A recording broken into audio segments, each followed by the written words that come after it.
So in this video, I'm going to be sharing what I've learned over the years about how to make the most out of an old camera, cheap camera, whatever you have right now. This here is the Sony a7 III. The focus is not really that reliable. There's some marks on the sensor. The low light performance is almost non-existent. The goal is to figure out what those limitations are and then work within them.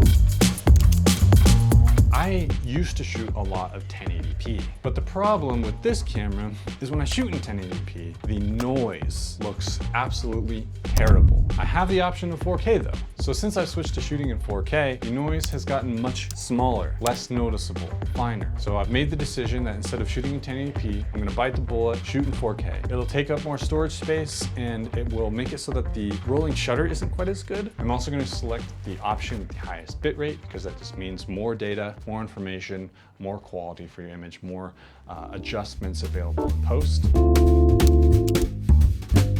This camera shoots in log. A lot of cameras actually shoot in log. I went ahead, adjusted my picture profile, set it to S-Log3. And initially when I started shooting, again, the images were super noisy. Shadows were just covered in this pink and green. But after a little bit more research, I learned that S-Log3 actually likes to be exposed much higher. You need to get much more light in from the shadows because the highlights are more recoverable than the shadows are. So when you're looking at your exposure, you typically want to keep it between +1 and +2 stops overexposed. This will give the most range and it'll make the image as clean as it can be. So learn how to expose your camera. And in this case, it means overexposing by almost 2 stops.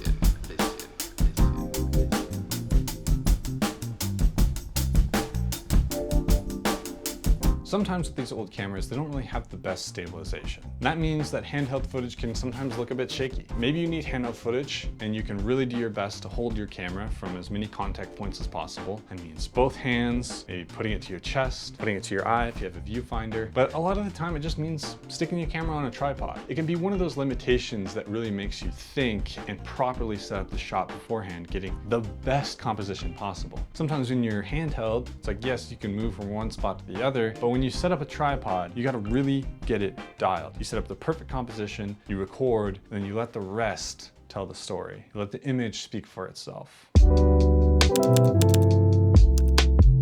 The next tip is to embrace lens limitations. A lot of times with older cameras, you just have a simple kit lens like a 18-70 with a really weird f-stop range that changes as you zoom the camera. And those lenses can be fine. Look, go ahead and use those lenses. It's a tool for you to use. But if you can, it can be really useful to find a cheap prime lens. For instance, a really common one is called the Nifty 50. You can get a really cheap like f1.8 or so 50mm lens for your camera, and that can be a great opportunity to learn. It can really make it so that instead of zooming and unzooming to get the right framing, you move the camera forward or backwards, and it really gets you thinking about that composition again, similar to the tripod. Secondly, with the Nifty 50 or other prime lenses is it can be a really great opportunity to practice your manual focus technique. Even on the best autofocusing systems, it is deciding what to focus on. But when you have the ability to manual focus, you get to decide what to focus on. And that is one of the most important aspects of storytelling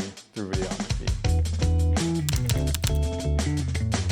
When exposing for your footage, another aspect that is really important is using your camera's native ISO. Your camera has a really wide range of ISO typically, but only part of that ISO range is the cleanest, and that's called your native ISO. You're gonna wanna do a quick Google search on what your camera's native ISO is. For instance, the native ISO on this camera, the a7 III, is 800, along with a lot of other Sony cameras. When you deviate from that ISO, your image can again start to get grainy and noisy really fast.